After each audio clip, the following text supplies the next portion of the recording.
Welcome to city 24/7 top debate. నేను సురేష్. జగన్ అక్రమ ఆస్తుల కేసుల విచారణ కొత్త సంవత్సరంలో కొత్త మలుపు తిరగడం ఖాయంగా కనిపిస్తోంది.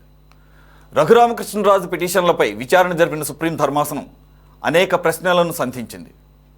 జగన్ కేసుల విచారణ ఇన్నేళ్ల పాటు ఎందుకు ఆలస్యం అవుతోందని నిలదీసింది. రోజువారీ విచారణకు ఆదేశించినా ఎక్కడ ఆటంకం కలుగుతుందని ప్రశ్నించింది. డిశ్చార్జ్ పిటిషన్ల వల్ల రోజువారీ విచారణ జరగడం లేదని తెలుసుకుని ఆగ్రహం వ్యక్తం చేసిన సుప్రీంకోర్టు ఏ కోర్టుల్లో ఏ కేసులున్నాయి, విచారణ స్థితి ఏంటో లెక్కలు తీయాలని ఆదేశించింది. జగన్ కేసుల వివరాల చిట్ట 2 వారాల్లో అందించాలని సిబిఐ ఈడీలకు స్పష్టం చేసింది. ఇక మరోవైపు బియ్యం అక్రమ రవాణాకు అడ్డాగా మారినటువంటి కాకినాడ పోర్టు విషయంలో అనేక కొత్త విషయాలు బయటకు వస్తున్నాయి. పోర్టులో 41.12% వాటా అరవిందో రియల్టీ చేతికి వచ్చాకే బియ్యం ఎగుమతులు పెరిగాయని తేలింది. పైగా 2200 ఎకరాల్లోని పోర్టుకు కేవలం 20 మంది పోలీసులే సెక్యూరిటీగా ఉండడంతో ప్రభుత్వమే విస్తుపోతోంది.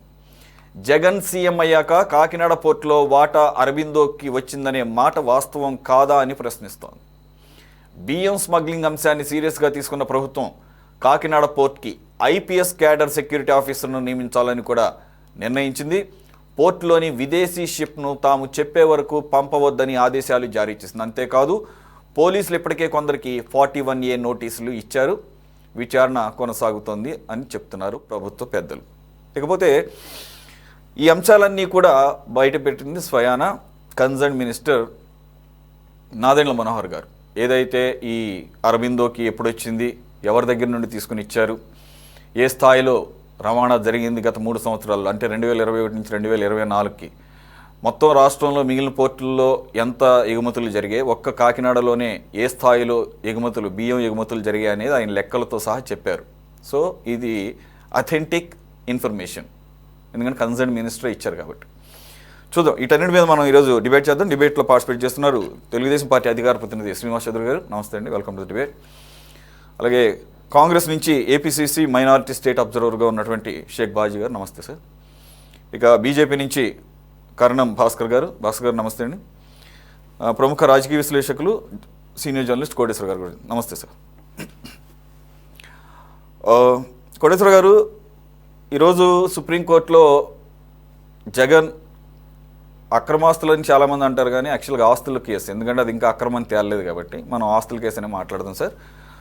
జగన్ ఆస్తుల కేసుకు సంబంధించి ఈరోజు విచారణ జరిగింది. సుప్రీంకోర్టు సీరియస్ అయినట్లుగా సిబిఐ ఈడీల మీద, అలాగే ఏ స్థాయిల్లో ఏ కోర్టుల్లో ఎక్కడెక్కడ ఉన్నాయి కేసులు, ఇన్ని సంవత్సరాల పాటు ఈ సాగతీత ఏంటని చెప్పేసి. సార్, ఆశ్చర్యం కలిగించే విషయం ఏంటంటే స్వయంగా అదే సుప్రీంకోర్టులో కూడా ఆయనకు సంబంధించిన కొన్ని పెండింగ్ కేసులు ఉన్నాయి.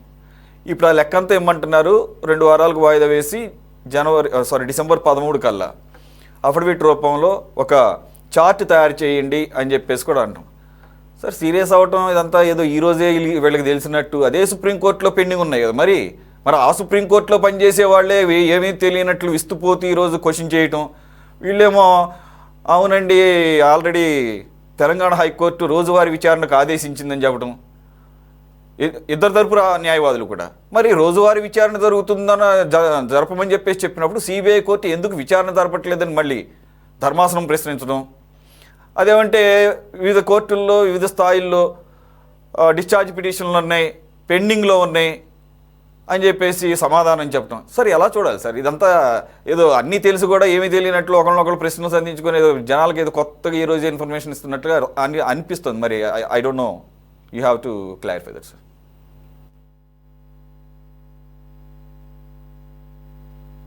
మీట్లో ఉన్నట్టుంది.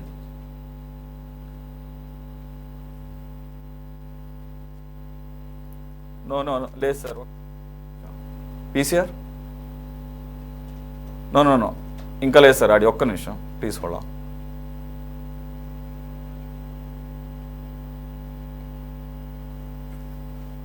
సార్ ఒకసారి మాట్లాడండి sir please. Hello. Okay sir carry. Okay. ఇటీవల కాలంలో వివిధ రాష్ట్రాల హైకోర్టుల్లోనూ అదేవిధంగా సుప్రీంకోర్టుల్లోనూ కొన్ని సందర్భాల్లో జ్యుడిషియల్ యాక్టివిజం అనేది కనిపిస్తూ ఉంది. అది కొన్ని సందర్భాల్లో అది మంచిదే, మరికొన్ని సందర్భాల్లో మీరన్నట్టుగా అనేక సందేహాలకు కూడా తావిచ్చేటువంటి అవకాశాలు ఉన్నాయి. అయితే న్యాయమూర్తులు చేసేటువంటి వ్యాఖ్యలు అవి ఎక్కడా కూడా రికార్డుల్లో కానీ లేదా తీర్పుల్లో కానీ అవేవి ఉండవు. విచారణ సందర్భంగా చేసేటువంటి వ్యాఖ్యల్ని వాటిని మనం పరిగణలోకి తీసుకోవడం అవసరం లేదనేటువంటి కూడా కొంతమంది న్యాయవాదులు అది చెప్తారు. అది కూడా వాస్తవం. అయితే జగన్ కేసులకు సంబంధించి మీడియాలో కానివ్వండి, లేకపోతే ఇతరతర టీవీ డిస్కషన్స్ లో కానివ్వండి, ఎప్పటి నుంచో ఎందుకు ఈ కేసులు ఇంత ఆలస్యం అవుతున్నాయనేటువంటి చర్చ జరుగుతూ ఉంది. మరి ఆ చర్చని అనేక అంశాల్లో సుమోటగా తీసుకుంటున్నటువంటి సుప్రీంకోర్టులు కానీ లేదా హైకోర్టులు కానీ ఈ విషయాలని మీడియాలో జరుగుతున్నటువంటి చర్చ గురించి లేదా న్యాయ వ్యవస్థ మీద చేస్తున్నటువంటి ఆరోపణలనండి, విమర్శలనండి, వీటన్నిటిని పరిగణలోకి తీసుకొని ప్రజాప్రతినిధుల మీద ఉన్నటువంటి కేసులన్నింటినీ కూడా సత్వరమే విచారించాలి అన్నటువంటి సుప్రీంకోర్టు గైడ్ లైన్స్ ని ఎందుకని పట్టించుకోలేదనేటువంటిది పెద్ద ప్రశ్న. అందువల్ల న్యాయమూర్తులకి, కోర్టులకి మనం ఏమి దురుద్దేశాలని ఆపాదించాల్సినటువంటి అవసరం లేదు. కానీ వాళ్ళు ఇచ్చేటువంటి తీర్పులు లేదా న్యాయ వ్యవస్థ వ్యవహరించేటువంటి తీరు అది విమర్శలకు గురవుతా ఉంది. ఆ తీర్పుల మీద విమర్శించవచ్చు, కానీ న్యాయమూర్తులకు మనం దురుద్దేశాలని ఆపాదించకూడదు. ఎందుకంటే రాజ్యాంగం కల్పించినటువంటి ఒక రక్షణ అది. ఆ రక్షణని ఎవరు కూడా ఉల్లంఘించినటువంటి అవసరం లేదనేది నా అభిప్రాయం. ఏమైనప్పటికీ సుప్రీంకోర్టు అటువంటి ఒక ఆదేశం ఇచ్చి దాన్ని ఏ విధంగా ఈ కేసుల్ని వేగవంతం చేస్తుంది, దానికి అవసరమైనటువంటి మార్గదర్శక సూత్రాలని ఏ విధంగా అటు ఆంధ్రప్రదేశ్లో కానివ్వండి, లేదా సిబిఐ కానీ, తెలంగాణలో కోర్టులో కానీ, లేదా స్వయంగా మీరు చెప్పినట్టుగా తన కోర్టులో ఉన్నటువంటి వాటిని కూడా ఏ విధంగా ఎంతకాలంలో పరిష్కరించేందుకు ఒక రోడ్ మ్యాప్ ఇస్తుంది అనేటువంటిది మనం చూడాల్సి ఉంది. అది చూసిన తర్వాత న్యాయమూర్తులు లేదా న్యాయ వ్యవస్థ యాక్టివిజాన్ని మనం అప్పుడు మరోసారి వ్యాఖ్యానించుకోవచ్చు అనేది నా అభిప్రాయం. గారు ఇంకొకటి బ్రీఫ్గా చెప్పండి. ఒక్కసారిగా ఇది కదలిక అది ఇది అని కొంతమంది చెప్తున్నారు. ఇంకేముంది అసలు ఇప్పటి నుంచి కేసులు స్పీడప్ అందుకుంటే అని చెప్పేసి కూటమికి సంబంధించినటువంటి కొందరు, లేదంటే కొన్ని మీడియా సంస్థలు కూడా చెప్తున్నాయి. ఒకవేళ అదే నిజం అనుకుంటే 12 సంవత్సరాలుగా అస్సలు ఎటువంటి కదలిక అంటే ఏదో నామకే వస్తే అప్పుడప్పుడు చూస్తున్నారు, అదేమంటే వేల సంఖ్యలో డిశ్చార్జ్ పిటిషన్లు పడుతున్నాయి అని చెప్పేసి అంటున్నారు.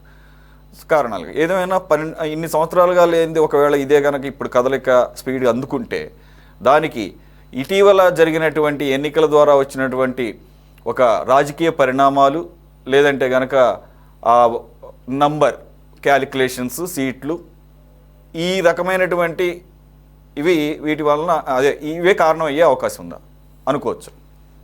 ఇవే కారణం. ఇప్పుడు కోర్టు న్యాయ వ్యవస్థ వ్యవహరించేటువంటి తీరుకి ఇవే కారణము అని గనక జనం భావించేట్లయితే అది న్యాయ వ్యవస్థ మీద ఉన్నటువంటి విశ్వాసాన్ని కోల్పోవడానికి దారితీస్తుంది. అందువల్ల ఇప్పుడున్నటువంటి కేసుల్ని నేనైతే ఏదో ఏటీఎం కార్డు పెట్టగానే మనకి మిషన్ నుంచి డబ్బులు వచ్చినట్టుగా ఇప్పుడు సుప్రీంకోర్టు ఇచ్చినటువంటి ఇవ్వబోయేటువంటి గైడ్ లైన్స్, లేకపోతే విచారణలు, వీటన్నిటితోటి ఏదో తెల్లవారేసరికి ఇన్స్టెంట్ గా కేసుల విచారణ పూర్తయిపోతుందని నేనైతే అనుకోవట్లేదు. ఎందుకంటే సివిల్ కేసుల నేచర్ను చూసినప్పుడు దశాబ్దాల తరబడి సాగుతున్నటువంటి ఉన్నాయి. అదేవిధంగా కొన్ని క్రిమినల్ కేసులు కూడా దశాబ్దాల తర్వాత మాత్రమే శిక్షలు పడినటువంటి ఉదంతాలను కూడా చూసాం. అందువల్ల మన న్యాయ వ్యవస్థ కేవలం జగన్మోహన్ రెడ్డి గారి కోసమే తన పూర్వపు పనితీరును మార్చుకొని ఇప్పుడేదో ప్రత్యేకంగా పనిచేస్తున్నటువంటి భ్రమలు నాకైతే లేవు. ఒకవేళ అటువంటి ఆశలు ఎవరికైనా ఉంటే వాళ్ళని మనం తప్పుపట్టాల్సిన పని లేదు. వాళ్ళని అటువంటి ఆశల్లోనే కొనసాగించమని చెప్పడం తప్ప నాకైతే అటువంటి భ్రమలు లేవు, అటువంటి అవకాశాలు కూడా లేవు అనేది నాకు. టీడీపీ శ్రీనివాస్ చౌదరి గారు ఉన్నారు, మరి ఆయనకు అటువంటి భ్రమలు ఏమైనా ఉన్నాయేమో ఒకసారి కనుక్కుందాం సార్. శ్రీనివాస్ చౌదరి గారు, మరి ఈరోజు సుప్రీంకోర్టు వ్యాఖ్యల్ని దృష్టిలో పెట్టుకుంటే యాక్చువల్గా ఇక్కడ ఒకటి గమనించాలి. ఇది రఘురామకృష్ణరాజు గారు ఇప్పుడు ఉపసభాపతిగా ఉన్నటువంటి ఆయన గత ప్రభుత్వ హయాంలోనే ఆయన వైసీపీ ఎంపీగా ఉన్నప్పుడే ఆయన ముఖ్యమంత్రిగా ఉంటే గనక ఈ కేసుల్లో సాక్షులను ప్రభావితం చేసే అవకాశం ఉంటుంది.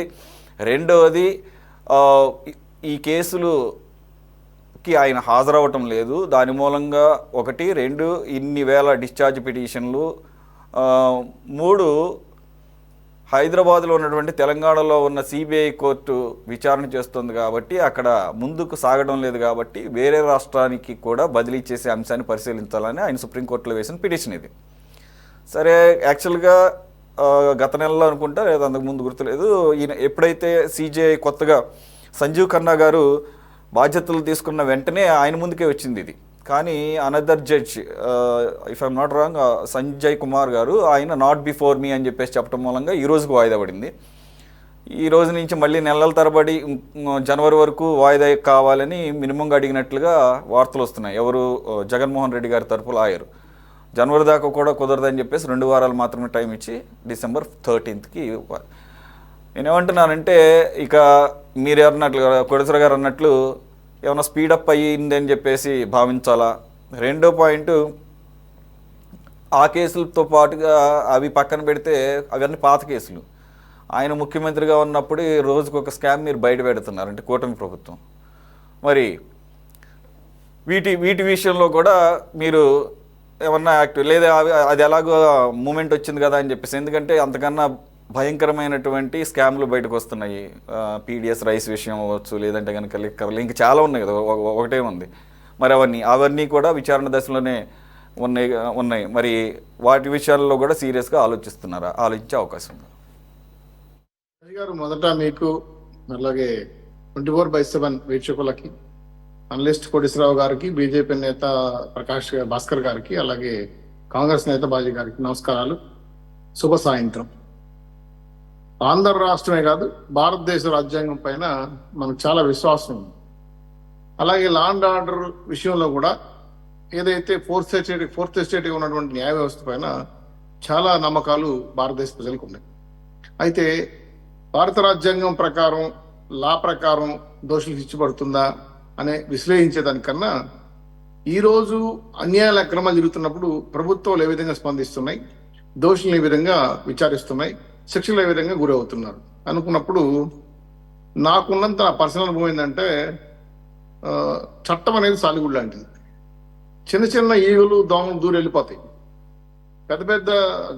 చిన్న చిన్న దోమలు, ఈగలు తగులుకుంటాయి. పెద్ద పెద్ద జోరీలు ఇవాళ దూరం వెళ్ళిపోతాయి. నాకు తెలిసి జగన్మోహన్ రెడ్డి గారు కూడా పెద్ద జోరీగా, డబ్బులు ఉన్నాయి, ఎన్ని వాయిదాలను తీసుకుంటారు. మీరనంటే 12 సంవత్సరాలకు వాయిదాలు పోవట్లేదు. నాకు తెలిసిన 350 పిటిషన్లు వేశారు, 190 స్టేలు పెట్టుకున్నారు. ఇది కాకుండా 42,000 కోట్ల రూపాయలు ఈడీ అటాచ్మెంట్ కావచ్చు, సిబిఐ కేసులు కావచ్చు. దీంతో ప్లస్ అవుతూ వచ్చేది వివేకానంద రెడ్డి గారి కేసు, అలాగే సోషల్ మీడియా కేసు, ఇప్పుడు మేము వేస్తున్న స్కాముల కేసు. నాకు తెలిసి జగన్మోహన్ రెడ్డి గారు ఈ కేసులను విచారణలోకి వచ్చి ఆయన ఏవన్గా తేలితే ఆయన లైఫ్ సాల్దేమో శిక్షలకి, జైలుకి. ఇంకా ఇది కాకుండా ఇంటర్నేషనల్ క్రైమ్ ఏది విజేత ఒప్పందాలపైన మరి అది వస్తుందా, వస్తుందా, ఈయన ఏం చేస్తారో చూడాలి. అయితే చట్టాలపైన, న్యాయవ్యవస్థ పైన నాకు చాలా విశ్వాసం ఉంది. కానీ అమలు చేసే వ్యక్తులపై నాకు విశ్వాసం లేదు. చాలా సందర్భాలు చూశాను. ఒక ఎస్ఐ లేదా ఒక సిఐ, ఒక డిఎస్పీ, ఒక ఎస్పీ స్థాయిలో ఈరోజు జైలు కిందకి పోతున్నారు. విశాల్ గున్ని కావచ్చు, క్రాంతిని అంటాడా కావచ్చు, ఆంజనేయులు కావచ్చు, ఇంకొకటి సునీల్ కావచ్చు, ఇలాంటి ఐఏఎస్ చదువుకున్న వాళ్ళు జైలు, అలాగే హైకోర్టు, సుప్రీంకోర్టు మెట్లు ఐపీఎస్ కూడా ఎక్కుతున్నారు. శిక్ష పడింది, ఫైనల్ చేశారు, పదవులు పోతాయని వార్నింగ్ కూడా ఇచ్చారు. ఏనడం ఏంటంటే, ఇంప్లిమెంటేషన్లో కార్యనిర్వాహక వ్యవస్థ అనేక రకాల అరాచకాలకు, లంచాలకు అలవాటు పడిపోయి, ఎవరు డబ్బిస్తే, కరెన్సీ నోటు చూపిస్తే వాళ్ళ వైపు మొగ్గు చూపిస్తున్నారా, ఇది చట్టానికి అంత మంచిది కాదు, న్యాయ వ్యవస్థ కూడా ఇంకా మంచిది కాదు. కాబట్టి ఇటువంటి బ్యూరోక్రటిస్టులని కూడా ఏరిపేయాల్సిన అవసరం కూడా మన గవర్నమెంట్ మీద ఉంది.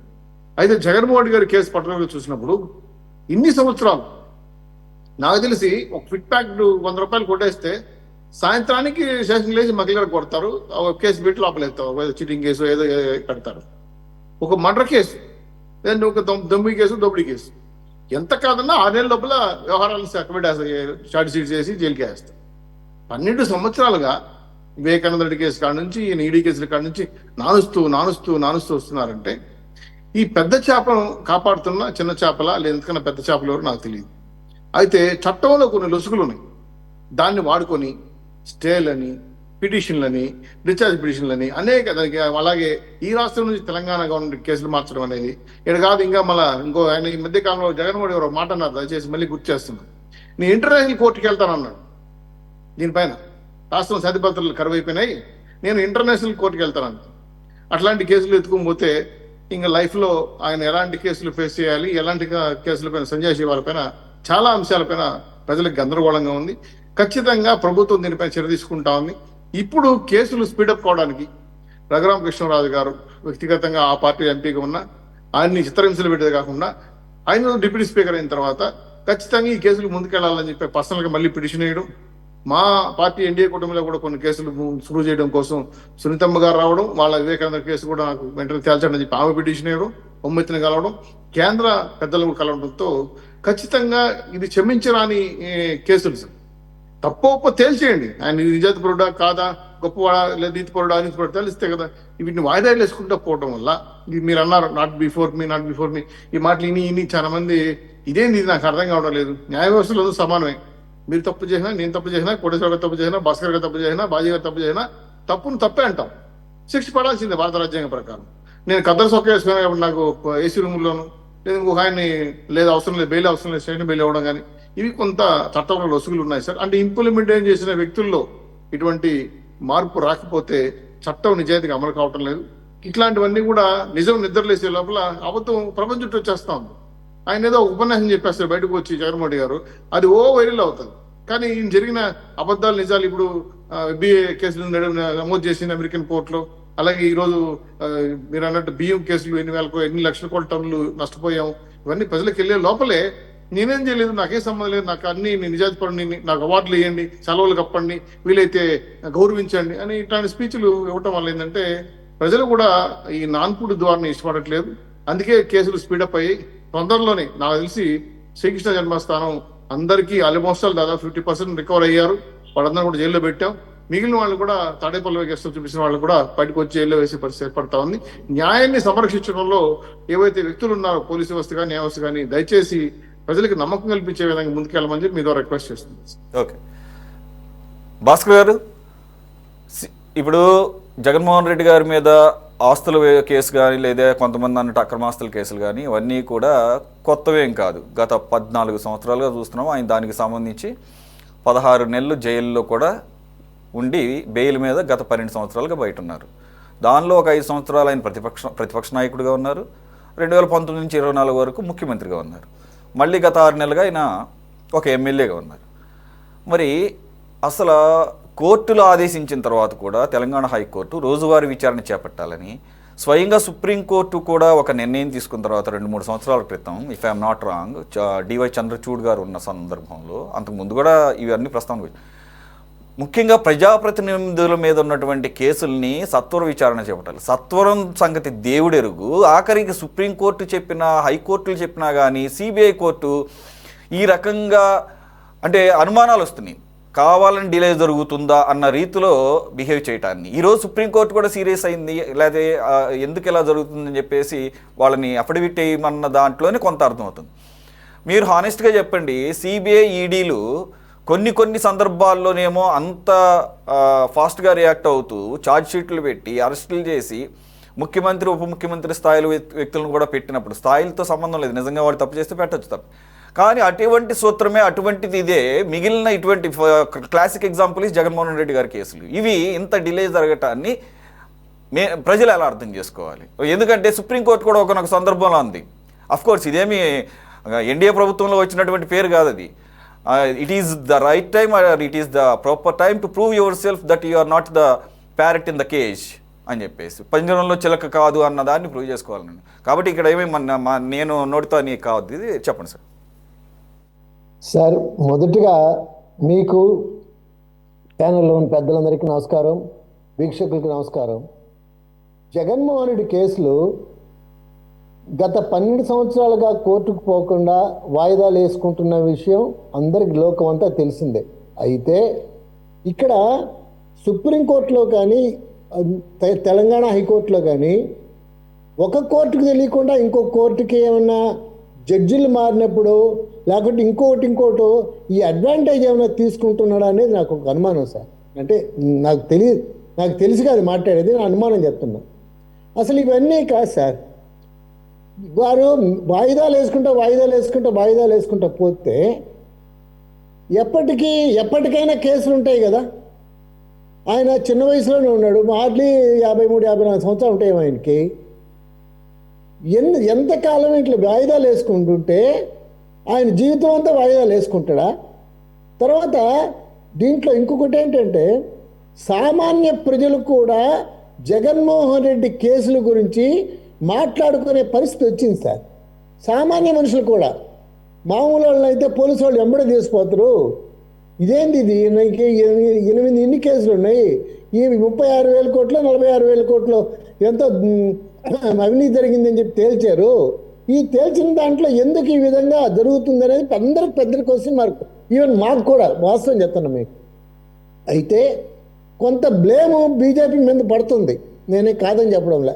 ఎందుకంటే ఆయన అధికారంలో ఉన్నప్పుడు, ముఖ్యమంత్రిగా ఉన్నప్పుడు ప్రధానమంత్రి గారితో చనువుగా మాట్లాడడం, అమిత్ షా గారితో చనువుగా మాట్లాడడం, వీటన్నిటి దృష్ట్యా పబ్లిక్ కూడా మమ్మల్ని అడుగుతున్నారు, కామెంట్ చేస్తున్నారు. మేము కూడా మాకు తెలిసిన విషయాలు కాదు కాబట్టి మేమేదో ఊరికే అటు జరగదులేవా, అటు ఎట్టయినా టైం పడుతుంది, లల్లూ ప్రసాద్ యాదవ్ కేసు ఎన్ని సంవత్సరాలు జరిగింది అని చెప్పి మేమేదో చెప్తున్నాం. కానీ ఇక్కడ ఖచ్చితంగా ఇది పెద్ద క్వశ్చన్ మార్కే, మీరు అన్న దాంట్లో ఎటువంటి అనుమానం లేదు. కానీ నేనేమంటానంటే, జగన్మోహన్ రెడ్డి ఏ రోజుకైనా కూడా కేసులోంచి బయటపడాలా, లేకుంటే శిక్ష పడాలా? ఆయన వాయిదాలు వేసుకోకుండా ఏ రోజైనా కూడా తొందరగా తేల్చుకుంటే శిక్ష పడ్డమో లేదు సచ్చిలుడుగా బయటికి రావడం తెలుస్తుంది. అంటే దీన్ని బట్టి నాకు అర్థమయ్యేది ఏంటంటే, హీ హిమ్సెల్ఫ్ నోస్ నాకు శిక్ష పడతాయి కాబట్టి నేను మేనేజ్ చేసుకుంటున్నాను అనే సందర్భం ఆయనకే తెలిసేమో అనిపిస్తుంది సార్ నాకు. లేకుంటే ఆయన ఎందుకు వాయిదాలు వేసుకుంటున్నాడు? ఎందుకు ముఖ్యమంత్రిగా ఉన్నప్పుడు 5 సంవత్సరాలు అసలు పిటిషనే పెట్టలేదు, ముఖ్యమంత్రిగా ఉన్నాను నాకు సమయం లేదని చెప్పి ఒకటే మాట, ఒకటే డైలాగు, వాళ్ళ లాయర్లు పోతారు, ఓ మాట చెప్పేస్తారు, అయిపోద్ది. కానీ సార్ అంతెందుకు సార్, ఆయన ముఖ్యమంత్రిగా ఉన్నప్పుడే సుప్రీంకోర్టు ఎన్వి రమణ గారు సీజేగా ఉన్నప్పుడు ఏ పాలిటీషియన్ మీద కేసు అయినా కూడా సంవత్సరం లోపల పూర్తి కావాలి అనే ఒక చట్టం తీసుకొచ్చారు సార్. ఏమైంది చట్టం అంటే కోర్టు మనం కామెంట్ చేయలేము. అది కానీ మీరు డిబేట్లో పెట్టారు కాబట్టి మాకున్న అభిప్రాయం కూడా మీకు దాపరికం లేకుండా మా మనసులో అభిప్రాయం చెప్పాలి కాబట్టి మేము కూడా చెప్తున్నాం సార్. తర్వాత ఇంకొకటి ఏంటంటే సార్, మీకు జిల్లా కోర్టులో జరిగే కేసులు టైం బౌండ్ పెడుతున్నారు హైకోర్టు. ఈ 4 సంవత్సరాల కేసులు, 5 సంవత్సరాల కేసులు ఖచ్చితంగా కంప్లీట్ కావాలా? ఇక్కడ ఉండే జడ్జిలు కూడా వాటికే ప్రిఫరెన్స్ ఇచ్చి వాటినే ట్రయల్స్ పిలుస్తున్నారు. మరి 12 సంవత్సరాలు ఈడీ కేసులు, సిబిఐ కేసులు అటువంటిది ఉంటుందో ఉండదో నాకైతే తెలీదు, రియల్గా చెప్తున్నాను నేను. ఏదేమైనా కూడా ఈ విధంగా జరగడం అనేది సుప్రీంకోర్టు, ఈడీ, సిబిఐ అనగానే బీజేపీ మీదకి బ్లేమ్ వస్తుంది. రియల్గా నేను ఒక్కనే కాదు, మా కార్యకర్తలు ప్రతి ఒక్కరు ఫీల్ అవుతున్నారు, సమాధానం చెప్పలేకపోతున్నారు. పబ్లిక్లో మమ్మల్ని కామెంట్ చేస్తున్నారు. అంటే మీరు మీ అమిత్ షా అడ్జస్ట్ అయిపోయారులే, మీ వాళ్ళు అడ్జస్ట్ అయిపోయారులే, లేకుంటే ఎంతసేపు ఆయన అవినాష్ రెడ్డిని అరెస్ట్ చేయడానికి ఎంతసేపు పడుద్ది? ఇవన్నీ ఈ బ్లేమ్ అంతా మేము పడాల్సి వస్తుంది. రియల్గా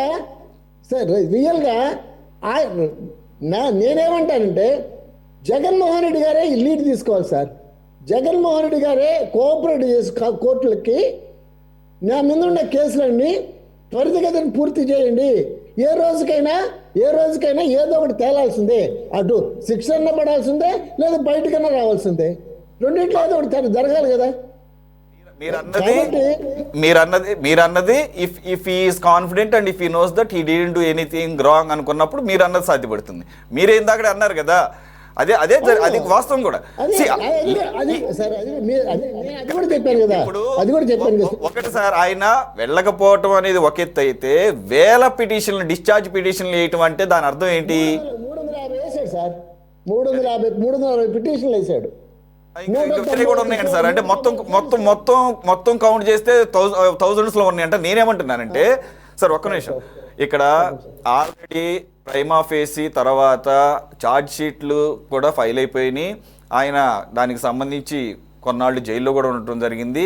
ఈడీ అటాచ్మెంట్ దాదాపుగా 45 నుంచి 47 వేల కోట్ల రూపాయలు అటాచ్మెంట్ జరిగింది. నాకు గుర్తున్నంత వరకు ఈడీ ఎప్పుడూ కూడా ఎలిగేషన్స్ వచ్చిన దానికి 3 times అటాచ్మెంట్ చేస్తుంది. సో ఫర్ ఎగ్జాంపుల్ దాంట్లో నా 45లో 1/3 వేసుకున్న 15,000 crore రికార్డెడ్గా ఆయన మీద ఎలిగేషన్స్ ఉన్నాయి. 15,000 crore. అలా కాకుండా ఇంకా వేరే ఆరోపణలు కూడా ఉన్నాయి. పాయింట్ ఏంటంటే, మీరు అన్నట్లు ఆయనకి గనక నేనేం తప్పు చేయలేదు అని అనుకుంటే గనక ఇది ఇన్ని సంవత్సరాలు సాగే అవకాశం లేదు, ఆయన డిశ్చార్జ్ పిటిషన్లు వేసే అవకాశం ఉండేది కదా. రైట్, బాజీ గారు ఎలా చూడాలండి? కోర్టులు సార్, భాస్కర్ గారు మీరు చెప్పినట్టే అనుకోవాల్సి వస్తుంది. ఎందుకంటే ఇక్కడ 5 సంవత్సరాలు ముఖ్యమంత్రిగా ఉన్నప్పుడు వాయిదాలు వేసుకున్నాడు. ఇప్పుడు ప్రతిపక్ష నాయకుడిగా ఉన్నప్పుడు ఏదో ఒకటి చెప్పి వాయిదాలు వేసుకున్నాడు. ఇప్పుడు 6 నెలల నుంచి ఆయన ఎమ్మెల్యేనే కదా, వెంటనే అటెండ్ అయ్యి నా ముందు కేసులు ఒకటి తేల్చండి అని పోవచ్చు కదా. ఇప్పుడు ఆయన ఏం ముఖ్యమంత్రి కాదు. మీరు చెప్పిన దానికి నేను సమర్థిస్తున్నాను సార్. అంటే హీ హిమ్సెల్ఫ్ నోస్, ఆయన కన్విక్ట్ అవుతాయని ఆయనకు తెలుసు. కానీ ఎన్ని రోజులు దేశానికి పెద్ద క్వశ్చన్ మార్క్ అయిపోయింది సార్. నిజంగా చెప్పాలంటే బీజేపీకి సంబంధం లేకపోయినా అది కేంద్ర ప్రభుత్వంలో ఉండే సమస్యలు కాబట్టి జగన్మోహన్ రెడ్డి గారు కాదు చెప్పాల్సింది. ఆయన ఎందుకు చెప్తాడు? ఆయన కావాల్సిందే డిలే కదా. దానికి సమాధానం చెప్పాల్సింది కోర్టులు విచారణ సంస్థలు సమాధానం చెప్పాలి. బట్ ఇక్కడ సారీ అనాలో ఐరనీ ఈస్, వీళ్ళు వాళ్ళని క్వశ్చన్ చేస్తున్నారు, వాళ్ళు వీళ్ళని క్వశ్చన్ చేస్తున్నారు. రెండు వాళ్ళ పరివ్యూలోనే ఉన్నాయి. రెండు కూడా వాళ్ళ పరివ్యూలోనే ఉన్నాయి. ఏవైతే ప్రశ్నలు సంధిస్తున్నారు బాజీ గారు, కోర్టులు ఆఖరికి ఎపెక్స్ కోర్ట్స్ అనేటటువంటి మన సుప్రీంకోర్టు ఇచ్చినటువంటి ఆదేశాలను కూడా కోర్టులు పరిగణలోకి తీసుకుపోవటం. మరి సామాన్యుడు ఎవడన్నా మనం మాట్లాడితే కోర్టు ధిక్కరణ కేసులు అంటారు కదా. కోర్టు ఇచ్చినటువంటి ఆదేశాలు పాటించకపోతే కోర్టు ధిక్కరణ కేసులు. మరి కోర్టు ఇచ్చినటువంటి ఆ రకమైనటువంటి నిర్ణయాన్ని సిబిఐ కోర్టు కానీ లేకపోతే కింది కోర్టులు కానీ లేకపోతే ట్రయల్ కోర్టులు కానీ ఫాలో అవ్వకపోతే దీనికి బాధ్యులు ఎవరు? రెండో పాయింట్, సరే అసలు 2014 నుంచి 19 వరకు ఈ కేసులు ఎంత సాగినాయో ఏం సాగినాయో తెలియదు, పక్కన పెడదాం. 19 నుంచి 24 మధ్య ఆయన ఒక్కసారి కూడా అటెండ్ అవ్వకపోవడానికి మేబీ ఒక్కసారి అనుకుంటా in the beginning of his tenure ఒక్కసారి అనుకుంటే వెళ్ళారు. ఆ తర్వాత సేమ్ రీజన్ ఏంటది, నేను ముఖ్యమంత్రిగా అటెండ్ అయితే అంటే హైదరాబాద్ రావాలి వస్తే. సారీ సురేష్ గారు ఒక్క మాట ప్లీజ్. అప్పుడు ప్రతిపక్ష నాయకుడు ఉన్నప్పుడు ఎవ్రీ ఫ్రైడే పోయేవాడు అనుకుంటా కదా. అవును బాజీ గారు, అది జస్ట్ గుర్తు చేస్తున్నాను మీకు. Okay right sir. మరి ఆయన చెప్పినటువంటి రీజన్ ఉంది చూసారా, ఆయన లాయర్ల ద్వారా. ఆయన కనుక ముఖ్యమంత్రిగా హోదాలో హైదరాబాద్ అంటే ఇక్కడ ఆంధ్ర నుంచి తాడేపల్లి నుంచి అక్కడికి వస్తే దాదాపుగా ఆ రోజుకి 60 లక్షల రూపాయల ప్రజాధనం ఖర్చు అవుతుంది అనేది ఒక కారణం. 2, ముఖ్యమంత్రిగా నాకు అనేక పనులు ఉంటాయి, ప్రజాసేవలో తరించిపోతున్నాను. ఇది కదా కారణాలు చెప్పింది. ఈ కారణాలని అలా చెప్పంగానే కోర్టులు పరిగణన తీసుకొని యాక్సెప్ట్ చేసేస్తాయండి. ఇది 5 సంవత్సరాల పాటు. ఇదేంలా అండి అంటే రాజ్యాంగం ఏదైతే చెప్పిందో ఈక్వాలిటీ బిఫోర్ లా అనేది ఎక్కడుంది అసలు?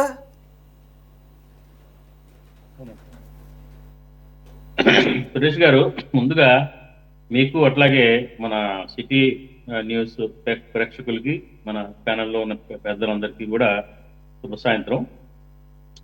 మొన్న మధ్య జగన్మోహన్ రెడ్డి గారు ఈ అదానీ విద్యుత్ సంబంధించి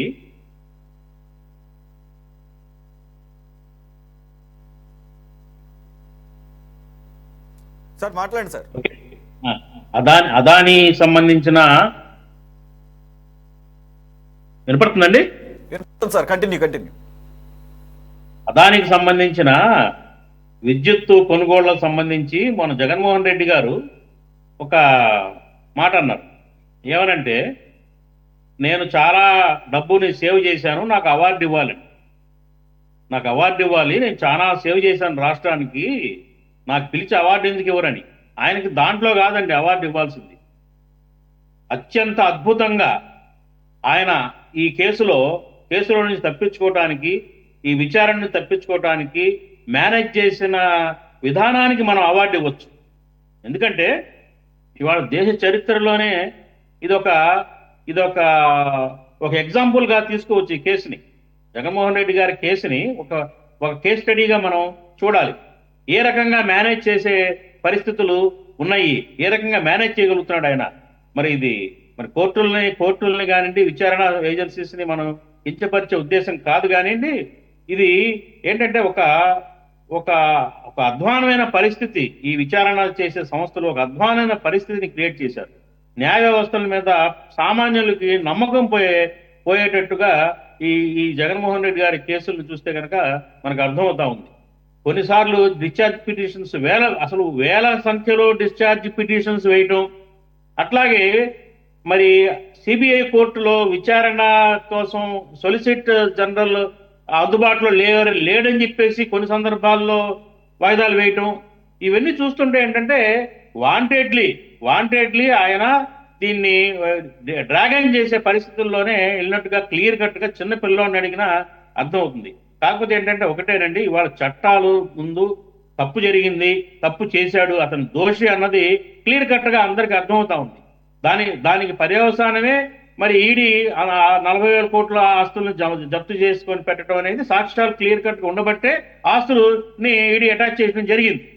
సో ఏంటంటే ఈ కేసుల నుంచి ఆయన తప్పించుకోవడం అనేది ఎట్టి పరిస్థితుల్లో సాధ్యం కాదు. ఇప్పుడు స్పీడప్ చేసింది. ఒక ఆశ్చర్యకరమైన విషయం ఏంటంటే, సుప్రీంకోర్టు ఇన్నిసార్లు మందలించినా, మొట్టకాయలు వేసినా కానీ ఈ ఏజెన్సీకి సంబంధించిన ఈ సిబిఐ కోర్టు కానివ్వండి, ఈడీ ఏజెన్సీ కానివ్వండి, వీళ్ళు ఎందుకు నిమ్మక నీరెత్తు సీరియస్ గా తీసుకోవట్లేదు అనేది ఒక $1 మిలియన్ క్వశ్చన్ అండి. ఇది చాలా ఆశ్చర్యకరం. ఎందుకంటే ఏ ఏజెన్సీస్ సామాన్యుడి పట్ల ఏదైనా విచారణ చేయదలిస్తే ఆగమేఘాల మీద అన్ని రిజల్ట్స్ వచ్చేస్తాయి. మరి ఈయన్ని ఎందుకు అలా ఉపేక్షిస్తున్నాయి, ఏ రకంగా మేనేజ్ చేశాడు అని మనం పబ్లిక్ గా ఈ డిబేట్స్ లో మాట్లాడుకోదగిన అంశాలు కాకపోయినప్పటికీ కూడా మర్మగర్భమైన అంశాలన్నీ కూడా ఎలా మేనేజ్ చేయగలిగాడు అనేది అర్థమవుతా ఉంది. ఇప్పుడు ఆయన ప్రతిపక్షంలో ఉన్నాడు, ఆయన తప్పనిసరిగా విచారణ ఎదుర్కోవాల్సిందే, ఆయన కోర్టులకు హాజరవ్వాల్సిందే. ఖచ్చితంగా ఇది స్పీడప్ అవుతుంది అని అనుకుంటున్నాను నేను. ఎందుకంటే ఇంకా ఎక్కువ రోజులు దీన్ని డ్రాగన్ అవ్వదు. ఈ వాయిదాలు కూడా దగ్గర వాయిదాలు రావటం, ఆయన విచారణకు వెళ్ళటం, త్వరలోనే దీని మీద ఏదో ఒక డెసిషన్ అనేది తీసుకుంటారని చెప్పేసి నేను అనుకుంటానండి. ఇప్పుడు దాకా ఆయన సాగించిన అది ఏదైతే గేమ్ ప్లాన్ ఉందో, ఆ ప్రణాళిక ఏదైతే ఉందో అది ఇక ముందు చెల్లుబాటు కాదు అనేది మనం అర్థం చేసుకోవాలి. ఎందుకంటే ఆయనకున్న ఏదైతే ఇప్పుడు దాకా ఆయన మేనేజ్ చేసే సిస్టమ్స్ ఏ ఉన్నాయో ఆయనకు సపోర్ట్ చేసే పరిస్థితుల్లో లేవు అనేది ప్రస్తుత వాతావరణం బట్టి మనకు అర్థమవుతా ఉందండి. కారణం ఏంటంటే న్యాయ వ్యవస్థల మీద నమ్మకం పోకముందే ఏదో ఒకటి గారు అన్నట్టు మేబీ ఎక్కువగా ఊహించుకుంటున్నారు. ఒక్క నిమిషం సార్, నేనేమంటున్నా అంటే అన్ని డిశ్చార్జ్ పిటిషన్లు వాదించిన వాళ్ళందరూ కూడా ఇండియాలో టాప్ లాయర్సే. వాళ్ళ fee per day per hour బేసిస్లో ల్యాక్స్లో ఉంటుంది. మరి ఏ స్థాయిలో డబ్బులు ఖర్చు పెడుతున్నారు జస్ట్ వాయిదాలు వేయించుకోవడం కోసం, డిశ్చార్జ్ పిటిషన్లు వేయటం కోసం, అటెండ్ అవ్వకుండా ఆయన తరపున లాయర్లు మాట్లాడటం, ఇవన్నీ కూడా ఎన్ని కోట్ల రూపాయలు ఖర్చు పెడుతున్నారో దీన్ని బట్టి. ఆయనే ఉంది చిన్న చితక కేసులు పడుతున్నటువంటి ఇప్పుడు ఇది సోషల్ మీడియా కేసులు వాళ్ళకే దేశంలోనే అత్యున్నతమైనటువంటి లాయర్లు అభిషేక్ మను సింఘ్వి, కపిల్ సిబల్ వీళ్ళ అంటే సామాన్యమైనటువంటి వైసీపీ కార్యకర్తలకు కూడా ఆ స్థాయిలో ఫండింగ్ జరుగుతుందన్నమాట. ఎక్కడి ఈ డబ్బంతా, ఎక్కడిది ఈ డబ్బంతా? వారు 2004లోను 2009లోను ఎలక్షన్ కమిషన్కి ఇచ్చినటువంటి అఫిడవిట్స్లో మీ ఆస్తులు ఎంత, ఈరోజు మీరు డిక్లేర్ చేసినటువంటి ఆస్తులు ఎంత, ఇది ఆన్ రికార్డ్ మాత్రమే. ఆఫ్ రికార్డ్ ఏ స్థాయిలో ఉందో మనం ఇక్కడ ఊహించుకోవచ్చు. You been declared as the richest CM in India on record. ఒక రాజ్యాంగబద్ధమైన పొజిషన్లో ఉన్న వ్యక్తి, అట్లాగే ఒక రాజ్యాంగబద్ధమైన ఈ రాజకీయాల్లో, భారతదేశ రాజకీయాల్లో కీలకమైన భూమిక పోషిస్తున్న ఒక వ్యక్తి ఈ రకంగా చేయటం న్యాయ వ్యవస్థను అపహాస్యం చేయటం కాదా? ఇది దేనికి సంకేతం? ఏం మెసేజ్ ఇస్తాడు ఆయన సమాజానికి కానీ ఈ న్యాయ వ్యవస్థకి? ఈవెన్ అత్యున్నత న్యాయస్థానానికి మాత్రం తెలీదా ఇవన్నీ కూడా? అత్యున్నత న్యాయస్థానం యాక్సెప్ట్ చేస్తారా? మీరేం సమాధానం ఇస్తా ఉంటారు.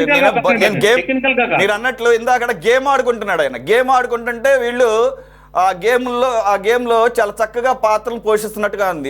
I don't know whether we're using harsh words or not. Okay, anyway it's in public discourse, no problem. Right sir, conclude చేయండి.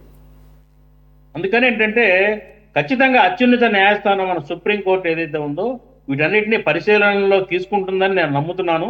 కారణం ఏంటంటే ఏజెన్సీస్ని డెడ్ లైన్ ఇచ్చారు. డెడ్ లైన్ ప్రకారంగా ఏదైతే ఎందుకు ఈ పిటిషన్స్ వేశారు, దాని యొక్క దర్యాప్తు యొక్క జరిగిన స్టేజెస్ ఏంటనేది కూడా ఆ వివరాలను కూడా సుప్రీం అడిగినట్టుగా మనం అర్థమవుతా ఉంది. సో ఇక ముందు రాబోయే రోజుల్లో స్పీడప్ అవుతుందని చెప్పేసి నేను అనుకుంటున్నానండి. కాబట్టి ఇక్కడ ముందు డ్రాగన్ అవ్వదని అనుకుంటున్నాను దీని గురించి.